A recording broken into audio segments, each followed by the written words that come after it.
Hello, my little star. How are you? You can't go out quarantine, so let's make Rakhi with the ingredients in the house.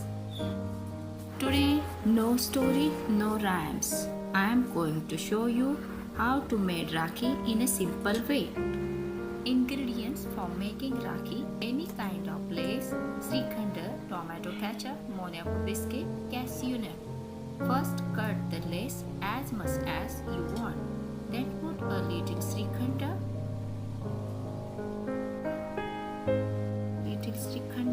in the middle. Then take the Monaco biscuit and stick it on it. Then take one cashew and stick.